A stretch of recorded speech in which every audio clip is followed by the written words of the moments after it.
Hey boss, if you're an entrepreneur, creative, or small business owner, you've probably wondered how to make your business more ADHD friendly and how to infuse your ADHD gifts and abilities into the work you do, right? Well, even if you do manage to figure it out, how do you then go about attracting the right customers, growing the right team, and installing the right systems so your business is successful and you are thriving? Today's guest interview is with creative entrepreneur Evan Sargent, who went all in on her weird and is here to share exactly how she did it.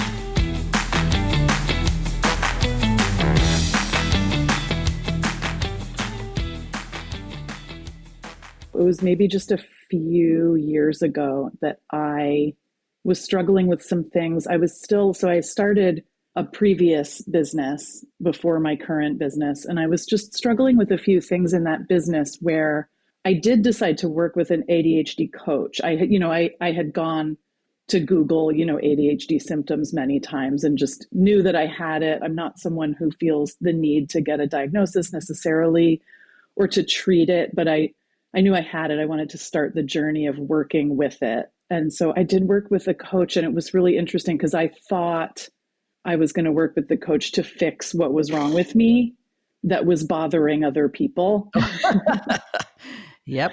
But it actually led to making some changes in some relationships and some working relationships that actually just weren't working anymore. And it helped me realize that a lot of what I was doing was right, and was working for me, but I wasn't necessarily acknowledging that enough to then really push it even further to work even better for me, if that makes sense. That sounds a lot like me. And then we start going, oh, and we're used to being different. We're used to having to kind of run the instructions that other people just follow through our own algorithm so that we know how to do. And it's like, I'm kind of used to assuming people just don't get me. And that reflexive, if that makes any sense to me, is like the tip of the iceberg. Am I wrong about you, or does that fit? No, that absolutely fits. And it's so funny because there's a new trend on LinkedIn about being weird on LinkedIn. I love it. And as you can imagine, I'm All very for it. obsessed Yes. with this. I absolutely love it. And it brought up a memory of being in kindergarten, and I was next to my friend on the bus who actually were still friends, or we're friends again. We were best friends at age 4, and now we're good friends again. We both moved back to our hometown. But she was next to me and she just looked over at me and she said, "You're weird." And I had this like revelation inside of myself where I was like, that's it. That's it. I could never put my finger on it, but that's it. I'm weird. And I felt it was this positive thing. Oh, I love that now for you. I understand. I'm weird. But it is funny, that part of ADHD that you probably understand the technical aspects of it, but that feeling of being somehow uniquely different from everyone is real. And what's interesting to me about your experience of it, Evan, is that in our culture, we may say we're an individualistic culture. And I think compared to many countries in the world, we are. But we like conformity far too much. It's what makes our corporations run. It's what makes public education run. It, frankly, is what makes churches and many other large organizations run. We may say, we respect your right to be you, but we want people to follow the fucking rules. And when it comes to school, you got to sit down, shut up, pay attention, raise your hand, don't, bother other kids and so forth. And so it's rare to hear someone at an early age say, oh, I'm different, I'm weird, and I'm all in on that shit. Like most of the time we think, oh God, anything that isn't like conform to the norm, typical, stereotypical, means bad, wrong, less than, broken, inadequate, fucked up, defective, loser. Like most people go there and have to kind of talk themselves off that ledge. But you went straight to weird is a good thing. That's fascinating to me. It was nice that it was coming from my best friend who was also weird. I sometimes use the term ambitious outliers.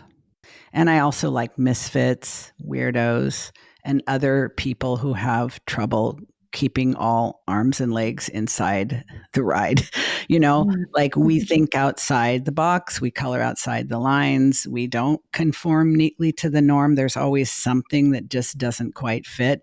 But you took the fast track to accepting your difference early on. And I can only imagine how much less trauma you've experienced as a result of that. Absolutely. You're absolutely right. And it's funny, I sometimes think about the fact that I experienced more trauma in my career, my early career, than I did before.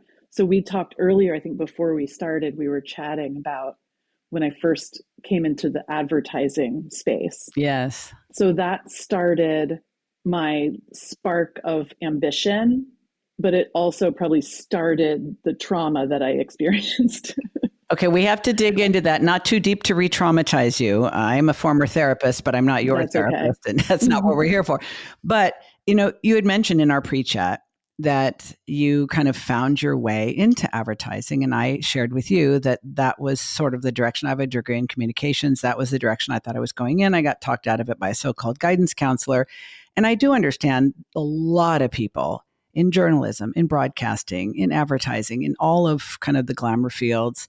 There are a lot of folks with ADHD, but there's also a lot of narcissists and abusive behavior, all kinds. So let's talk about what you experienced there that both confirmed I'm on the right track and caused you pain.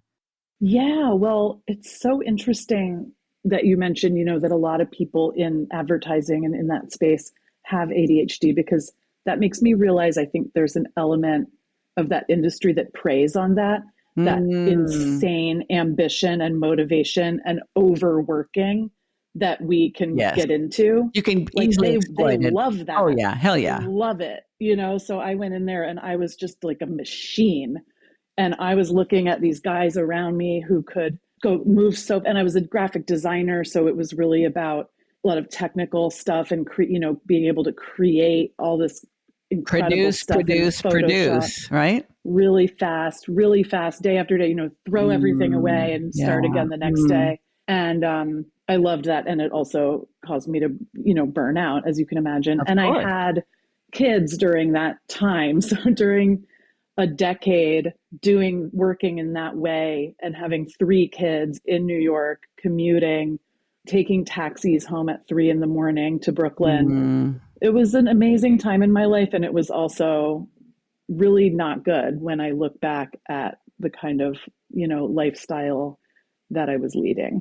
And the pace and all that. I mean, I also have 3 kids and I always worked at a frenetic pace. And Mm-hmm. I never really thought it was problematic because, of course, like you, I surrounded myself with other people who were also on the fast track. Now, I would get feedback from others, like, there's just a whole lot going on here. Once I stepped out of the fast track lifestyle onto a different path, once I went to grad school and became a therapist, most therapists are much more chill than you and I. And I just kept all those same behaviors. So it's like, will you just simmer down? You know, did you actually have to go through like an actual burnout to realize I need to get off this train, or something less dramatic? No, I guess it was less dramatic. It was sort of after I had the 3rd kid. I mean, I went through more of an actual burnout maybe a couple of years ago, but we can get to that. But in the advertising days, yeah, I think also when you're having kids, there's just like hormones, there's just like a lot of motivation somehow. There's so much energy to do so much. Well, and a lot of bills with Um, 3 kids, let's be honest. I mean, in New York, it's right, not cheap. right, Come on. exactly. Yeah, but after I had the 3rd kid, it just sort of coincided. And I was at the same agency that whole time. Mm. And again, like I said, it was amazing and it was crazy and terrible and all the things all at once. I just knew it was time.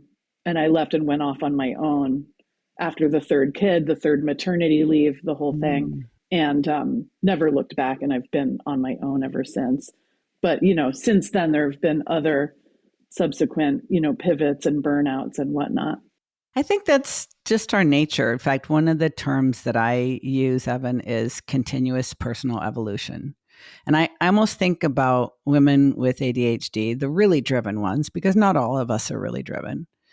But those of us who are, I guess the term would be high functioning, Mm-hmm. is that we seem to get fixated on a path. Could be a business, it could be a career path, and we grow in it as much as we can until we've reached whatever level of mastery we desire.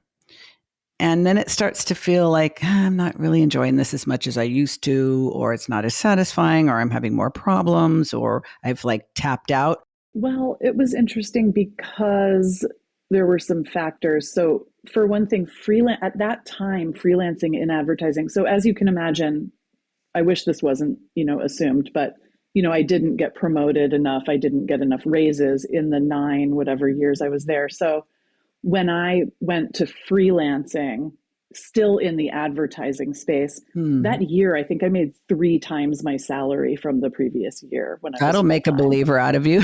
Yeah, so that was cool. So not really. I think I had applied for one job and I had gone through such a long process of interviewing, and then I ended up turning it down. And I thought, I don't want to go through that again, just to again turn it down.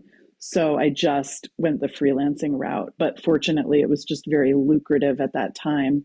So that worked really well, though led to tons of burnout because freelancer, I was double booking myself and taking calls from the hallway at McCann or whatever. And so, that had its own issues. But it's the lack of structure, the lack of systems, the lack of supports, the lack of accountability, all those things that I don't think most women with ADHD traits really appreciate how much they need them until they're not there anymore. Let's talk about that part of the journey.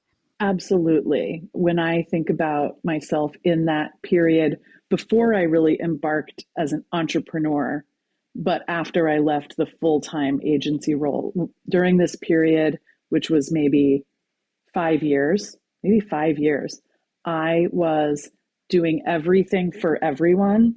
If anyone came to me and said, "Do you do banner ads?" And I would say, yes, I because do I've now. done that once before. Do you do radio? I would do anything. And I had no systems, and it was just me just grinding. That's all. And I met the deadlines. I got everything done, but there was no space to live a life, really. Are you still married? Yeah. Wow. That's impressive. Thank you. I mean, I just think because I think it can be difficult to partner with a woman like us. Yeah. Oh, very. Yeah. He was home with the kids. My husband was mostly stay-at-home dad with the kids. That was never a conversation. We weren't, and he may have ADHD too. It doesn't matter if he has it or not, but we might be a double family or more than double. But that was never a conversation or a plan. Like, oh, honey, like you stay home with the kids and I'll work and we'll plan this thing. It just wasn't, it just happened that way. And so it was very hard. He was really, really good at it, but he also didn't really want to be doing it. So it was hard times and lots of resentments and things. And we've been through a lot. He's working now in the business with me, and I posted about it on LinkedIn just last week that he's come on board. And I said in the post that we could never have gotten here without the immense amount of personal work that we each have done on ourselves and together in couples therapy and all of it. We had tried to work together in the past. He's a copywriter, he's in marketing as well, but it wasn't a good idea. We didn't. And now it's going great. It's kind of a new era, and it's exciting. And we've made it through a lot as a couple, for sure. I think it was very hard to be married to me, especially during those times. I really appreciate you sharing this much depth and vulnerability. It can be an uncomfortable subject because I think a lot of people see women like us and think, wow, I've even had someone say to me, you're having a lot more fun with ADHD than I am. And what I think they're referring to is that I think you're combined type, like me, which means you have the inattentiveness and the distractibility that are problematic, but you also have enough hyperactivity and impulsivity that you have a propensity to take action. And it is through taking action that we move our game piece forward, that we make mistakes, that we get back up and try again and develop resilience and develop flexibility and confidence and our ability to do different things and trust ourselves. I understand the scrappy days of the early business owner where people say, do you do this? And you're like, I do now, bitch, because I need the fucking money. Yeah. Yeah. And I will do whatever it takes. And I think I see that more with women who have more developed impulsive and hyperactive traits. We just have this, I call it the need for speed. We have a need to be busy. We have a need to be in momentum. We have a need to be productive. We have a need to create and to keep doing things. And of course, when that's out of balance, as we often are, we are overwhelmed, we are overworked, we are exhausted, we are resentful, we're not getting enough sleep, our self-care is for shit, we're irritable as fuck, like all the things. And then eventually we burn out. And sometimes some of us have to go through this a few times. But to your credit, you've learned some things about yourself, you and your husband, and you've learned that, hey, you know what? Working together didn't work at this earlier stage. But all the things that we've been through between then and now have prepared us to do it successfully at this point. You have to develop resilience to be even willing to try again. Otherwise, you'd be like, no, that's a no. And most of us don't really circle back to try things again. We usually just keep trying new things. So I think you should feel very proud about that. Thank you. Thanks. I appreciate that. Now, you have a marketing agency, and after your early career success, burnout, kids, freelancing, you decided the time has come for me to plant my claim, give it a name, and build my own little empire around what I've learned about who I like to work with, how I like to work, and most importantly, with me and my ADHD brain front and center. I have to, I know everybody's got a different way of figuring this out. And frankly, most of us don't. How did you do that? Well, I think so. I have a business model that is focused on facilitation. So we do creative work, strategy, but also a lot of creative execution, websites, logos, copywriting, etc. We do a lot of brand work. And when we execute work, we actually do it in these collaborative sprint days. We call them leap days. And so we meet, we do a lot of preparation in advance. We come in the morning, we present work, we get feedback in real time, we address the feedback, we just go all day for one day. And that really moves the work forward. And we can get more into that. But the way I came up with this model really came out of an ADHD sort of frustration, irritability thing that I didn't realize at the time, but looking back, because, you know, the thing you were talking about just before about, right, how we can say, yes, sure, yes, I can do banner ads, yes, that yes thing that can come with so many problems, but it also, the part of that that's vision, that we have vision where many other people don't. And so they say, I don't know if I can do that. We can see, I can see the whole project done and tied up with a bow and delivered as if it could take 4 seconds. And that can be very problematic for estimating timelines. But we've built this model where we actually, and it is a realistic timeline, and I have people to help me, you know, not say, you know, it can be done in 5 minutes, but we, I would get frustrated, right, with the amount of time it took, just all the conversations, all the back and forth, all the long drawn out projects, all the, you know, and this was in the agency world and then in freelance. And when I was working with my own clients as well, sort of trying to take that model and do it the same way, because it was what I knew.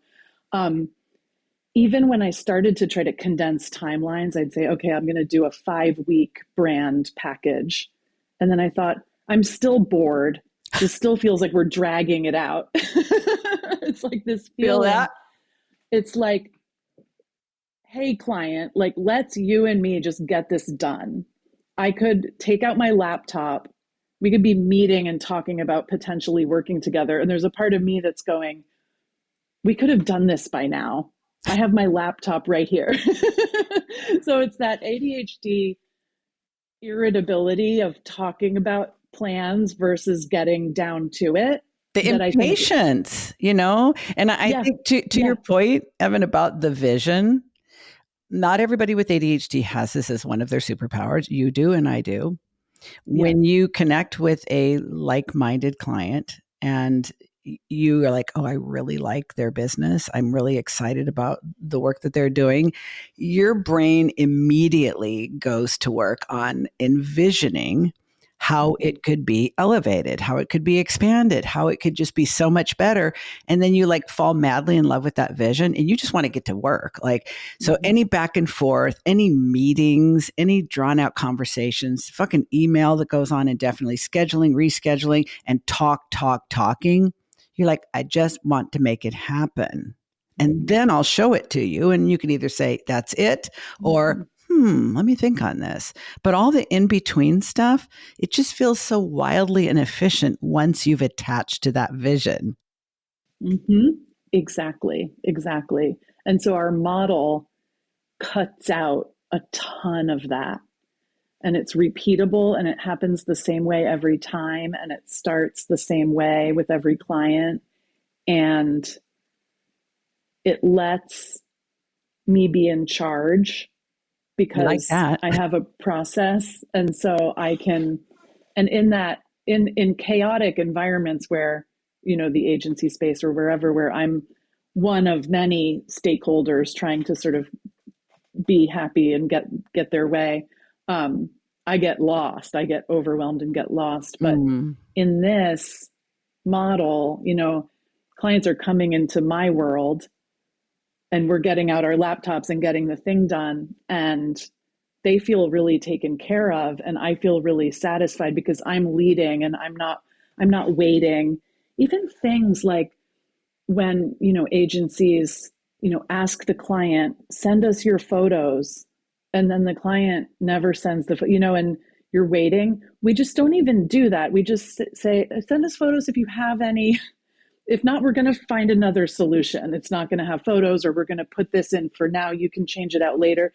Anything like that, we're really addressing. So I guess that's how it's built for my ADHD brain, because it just makes me very happy. But it also is really good, I think, for everybody involved.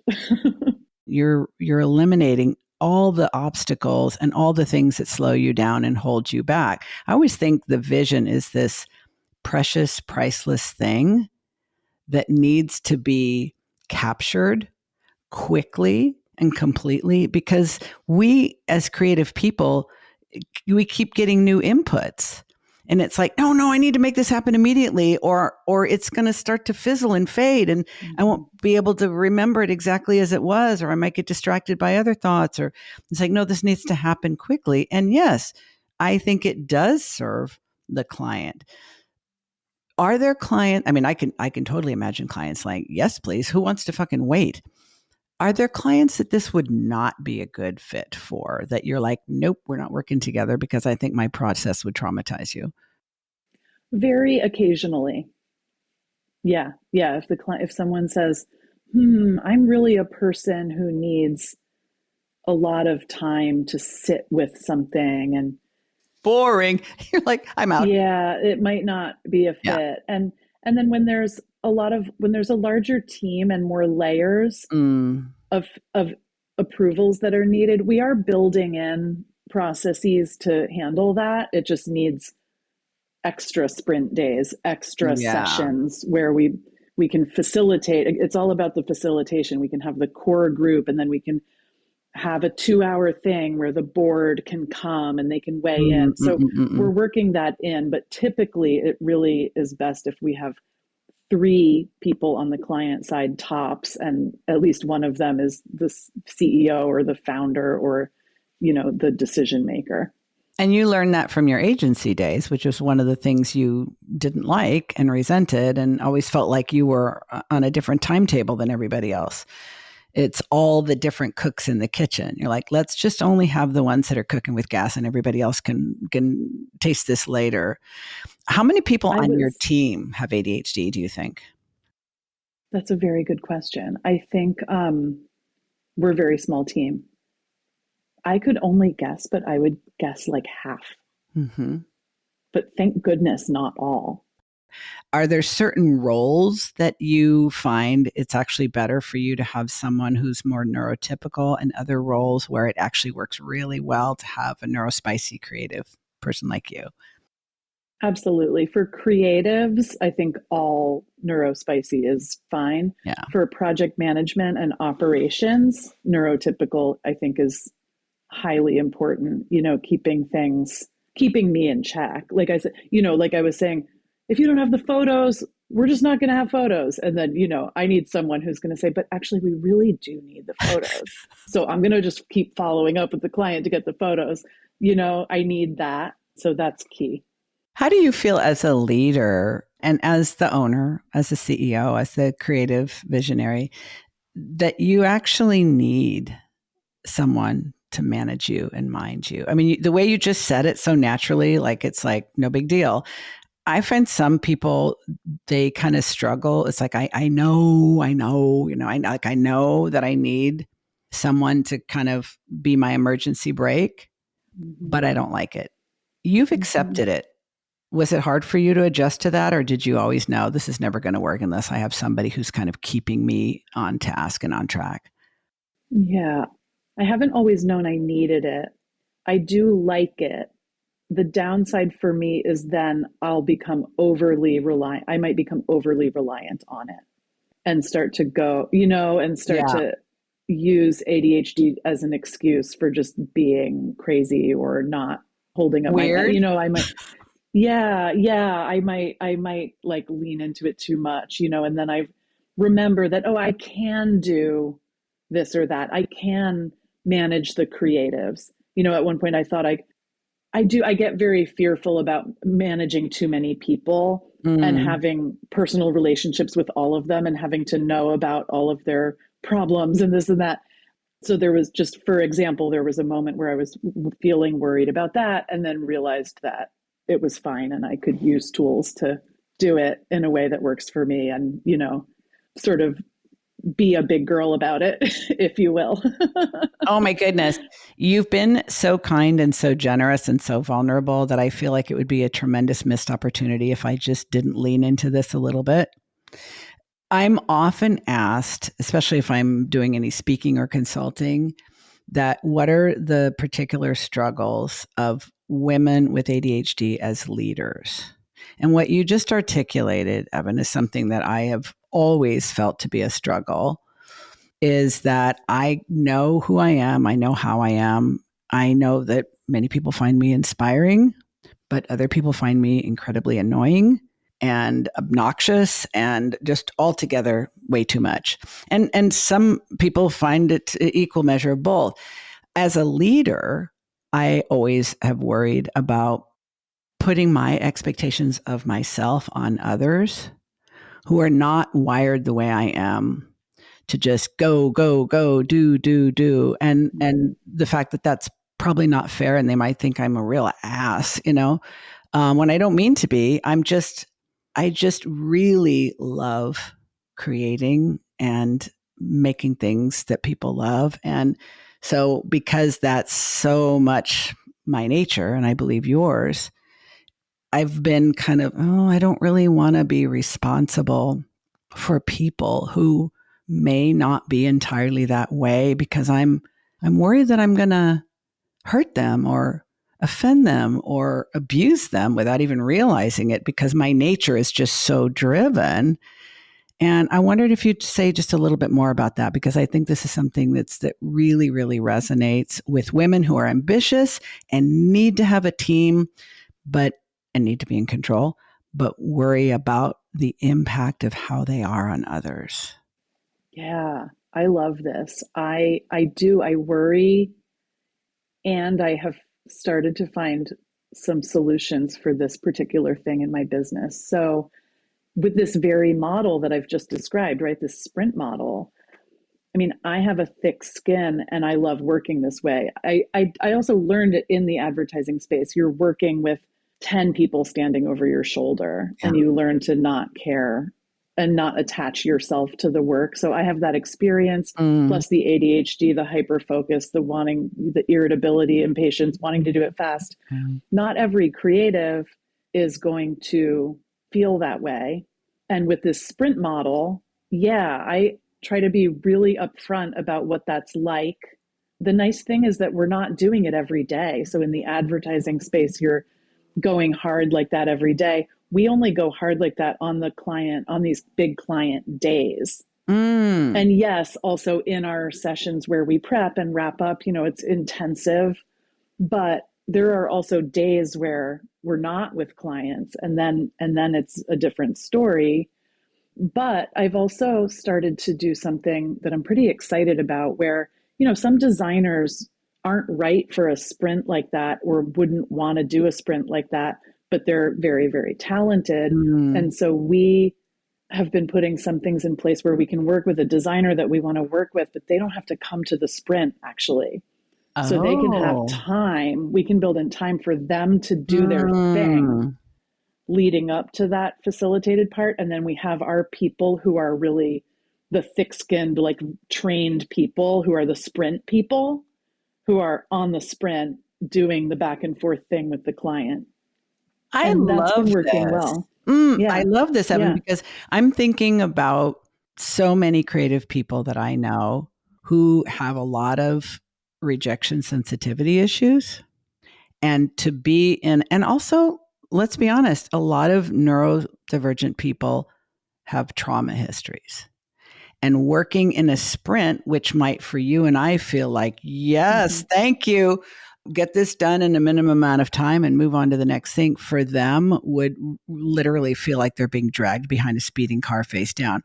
So, but not to have to miss out on otherwise talented people who may need, I refer to it as like aerating the soil. They need more time to aerate the soil. They need more time to percolate. They need more Mm-hmm. time to like brainstorm and float and all that. And then they sit down Mm-hmm. and get busy. For you to be able to still find a way to work with them, but not require them to conform to your norm. Mm-hmm. I love everything about that because, even among neurodivergent people, even among women with ADHD, even among women creatives with ADHD, there's still all the different personality types, all the other Mm-hmm. variables, the trauma history and temperament and all that. It's like Mm-hmm. you can still collaborate with this team, even though you don't like doing things our way. We will Mm-hmm. accommodate you and you can still make a contribution of your time and talent, so what else is next for you? How else are you envisioning and re-envisioning your business? Because the moment things get too static and routine, you're going to get bored. So I know you probably have at least 3 ideas for what you're going to do next. Yeah, that's true. I do. So we love brand building. Our core is really brand building. I'm not bored of that, but it is a crazy time right now in business. Since November, we've seen, and all my fellow agency owners have seen a real shift in really, it's not that business is so slow, but it's sales are slow to close. The sales cycle is getting longer. Just things are changing. And Yes. I heard something the other day about that really opened my eyes about how anyone who started their business after 2008 has really not yet ever seen a down economy. So Mm, that's like a scary challenge, but just an mm, eye opening way of looking at it. Even COVID, we thought it was going to be so bad. And yes, if you were a restaurant or whatever, it was really bad. But for me, and a lot of businesses like me, we actually did great because there were cash infusions into the economy and it was bolstered up. And so I'm very, I'm a person who finds opportunity in crisis and I'm not worried, but I am thinking and I'm making moves. So one thing I'm obsessing about right now is business development yes. as an offering. So Mm, I recently redid all my sales decks and my sales materials, and we came up with this amazing system for how to keep them organized. I mean, talk about ADHD, like how to keep the decks. We need all these different variations of our deck for mm, different industries with different case studies in them, with different offerings in them, with and without pricing, all that kind of stuff. So we created this amazing system, and now I'm offering that as a package, and I'm calling it Spring Clean Your Decks. But the bigger idea there that I'm going to build out is this business development offering where we can mm, help people. Maybe you don't need a rebrand and your website is fine, but are your sales materials just all over the place?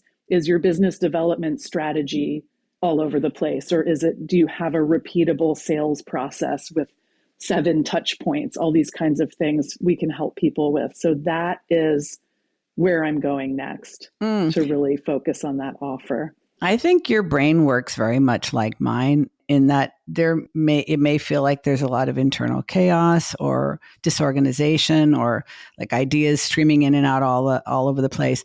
But when you look at your client and their business, the strategy, the systems are perfectly clear. The roadmap just lays itself out like a red frickin' carpet in front of you. Mm-hmm. And you know exactly where you're headed and how to get them there. It's almost perverse. I've never been able to figure out from a neuroscience basis why it is. But so many of us, especially those who work in branding, marketing, advertising, any sort of visibility strategies on behalf of other people, it tends to be like, this is the ADHD skill set that makes us uniquely qualified for this kind of work and get so much satisfaction from it. You know, it's fun for us and we're good at it. And yes, it's hard work. Yeah.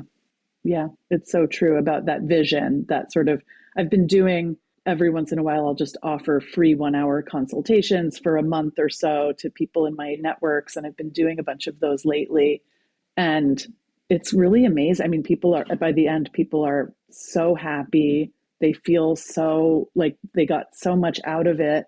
And it's true. It's like it's a very big picture. I can just sort of, as soon as we start talking, and it's based in all the IP that I've developed around brand strategy and this framework. And so my brain can just start sort of putting things into their places and seeing where the gaps are. And I'm just able to, do a really big picture in just an hour of like, these are the suggestions I have for you. This is what's working. Kind of send them the AI notes, and that's been really fun. And a great way for you to do market research too, Evan, because you're able to see in the scope of a handful of these 1-hour consults what people are dealing with now. I agree with you. Everyone I've talked to, and this is really even before the election, going back to earlier in 2024, sales cycles are longer. Mm-hmm. People are taking more time to make decisions. And so I imagine something else you're probably also going to be queuing up for is putting processes in place that can help people make decisions faster, whether to hire you or someone else, because it works for us to do things quickly and efficiently. And if they're not for you, it's also in your best interest to find out as quickly as possible, as well as theirs. I like the slogan, what's good for me is good for them. Mm-hmm.